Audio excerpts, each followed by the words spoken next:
ಈಗ ನನಗೆ ಮಂತ್ರಿ ಸ್ಥಾನ ಮೊದಲು ಕೊಡಬೇಕಾಗಿತ್ತು. ನಮ್ಮ ಸಮುದಾಯದಿಂದ ಏಕೈಕ MLA ಮಾತ್ರ. ಈ ದೇಶಕ್ಕೆ ಸ್ವಾತಂತ್ರ್ಯ ಬಂದಾಗಿನಿಂದ ಇಲ್ಲಿವರೆಗೂ ಎಲ್ಲ ಕ್ಯಾಬಿನೆಟ್ನಲ್ಲಿ ಲಂಬಾಣಿ ಸಮುದಾಯದ ಒಬ್ಬರು ಪ್ರತಿನಿಧಿ ಇರ್ತಿದ್ರು.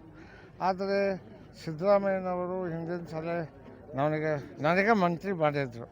ಈ ಸಲನೂ ಮಾಡ್ತಾರಂತ ನಾನು ಸುಮ್ಮನಿದ್ದೆ. ಆದರೆ ಅದು ಏನೋ ಅನಿವಾರ್ಯ ಕಾರಣದಿಂದ ಮಾಡಲಿಲ್ಲ. ಮುಂದೆ ನನಗೆ ಡೆಪ್ಟಿ ಸ್ಪೀಕರ್ ಮಾಡಿದರು. ಡೆಪ್ಟಿ ಸ್ಪೀಕರ್ ಮಾಡುವ ಸಂದರ್ಭದಲ್ಲಿ ನನಗೇನು ಹೇಳಿದ್ದಾರೆ ಅಂದರೆ, ಮುಂದೆ ಮಂತ್ರಿಮಂಡಲ ವಿಸ್ತರಣೆ ಆಗುವ ಸಂದರ್ಭದಲ್ಲಿ ನಿಮಗೆ ಮಂತ್ರಿ ಮಾಡ್ತೀವಿ ಅಂತ ಅವರು ಹೇಳಿದ್ದಾರೆ. ಈಗಿನ ಮುಖ್ಯಮಂತ್ರಿಗಳಂತ DK ಶಿವಕುಮಾರ್ ಅವರು ಹೌಸಿನಲ್ಲಿ ನನಗೆ ಪ್ರಮಾಣ ವಚನ ಕೊಡುವ ಸಂದರ್ಭದಲ್ಲಿ ಇಲ್ಲ, ಅವರು ಡೆಪ್ಟಿ ಸ್ಪೀಕರ್ ಆಗೋಕ್ಕೆ ಮನಸ್ಸಿರಲಿಲ್ಲ, ನಾವು ಒತ್ತಡದಿಂದ ಅವರಿಗೆ ಡೆಪ್ಟಿ ಸ್ಪೀಕರ್ ಮಾಡಿದ್ದೀವಿ, ಮುಂದಿನ ದಿನಗಳಲ್ಲಿ ಅವರಿಗೆ ನಾವು ಮಂತ್ರಿ ಸ್ಥಾನ ಕೊಡ್ತೀವಿ ಅನ್ನೋ ಮಾತನ್ನು ಹೌಸ್ನಲ್ಲಿ ಹೇಳಿದರು. ಅದಕ್ಕೆ ನನಗೆ ವಿಶ್ವಾಸ ಇದೆ, ಹೈಕಮಾಂಡಿನ ಮೇಲೆ ವಿಶ್ವಾಸ ಇದೆ.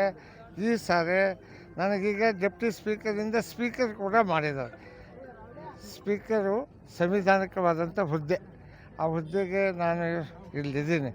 ಆದ್ದರಿಂದ ನಮ್ಮ ಹೈಕಮಾಂಡಿನವರು ತೀರ್ಮಾನ ತೆಗೆದುಕೊಂಡು ಈ ಒಂದು ಹಿಂದುಳಿದ ಸಮುದಾಯಕ್ಕೆ ಮಂತ್ರಿ ಮಾಡಿಲ್ಲ, ಮಂತ್ರಿ ಮಾಡಬೇಕು ಅನ್ನುವ ಅಭಿಲಾಷೆಯನ್ನು ಎಲ್ಲ ಸಮುದಾಯದ ನಮ್ಮ ಸಮುದಾಯದವರು, ಎಲ್ಲ ಪಕ್ಷದವರು, ಅವರೆಲ್ಲರೂ ಕೂಡ ಏನು ಒಂದು ಕೂಗಿದೆ, ನಮ್ಮ ಸಮುದಾಯಕ್ಕೆ ಈ ಸರ್ಕಾರದಲ್ಲಿ ಮಂತ್ರಿ ಮಾಡಿಲ್ಲ. ಇದನ್ನು ನಾನು ಹೇಳ್ತಾ ಇಲ್ಲ, BJP ಅವರು ಹೇಳ್ತಾರೆ. ಈಗ ಬಂದಿರತಕ್ಕಂಥ ನಮ್ಮ ಮಾಜಿ ಸಂಸದರಾದಂಥ ಉಮೇಶ್ ಜಾಧವ್ರವರು ಕೂಡ ಈಗ ಹೇಳಿದರು, ನಮ್ಮ ಸಮುದಾಯಕ್ಕೆ ಕೊಟ್ಟಿಲ್ಲ ಅನ್ನೋ ಮಾತನ್ನು ಹೇಳ್ತಾ ಇದ್ದಾರೆ. ಅದು ನಮ್ಮ ಹೈಕಮಾಂಡಿನವರ ತೀರ್ಮಾನ ಅಂತಿಮ. ನಾನು ಹೈಕಮಾಂಡ್ನವ್ರ ವಿರುದ್ಧ ಮಾತಾಡಲ್ಲ. ಹೈಕಮಾಂಡು ಏನು ತೀರ್ಮಾನ ಕೊಡ್ತದೆ ಅದಕ್ಕೆ ನಾವು ಹೋಗ್ತೀವಿ, ಮಾಡ್ತಾರೆ ಅಂತ ಭರವಸೆ ನನಗೆ 100% ಇದೆ.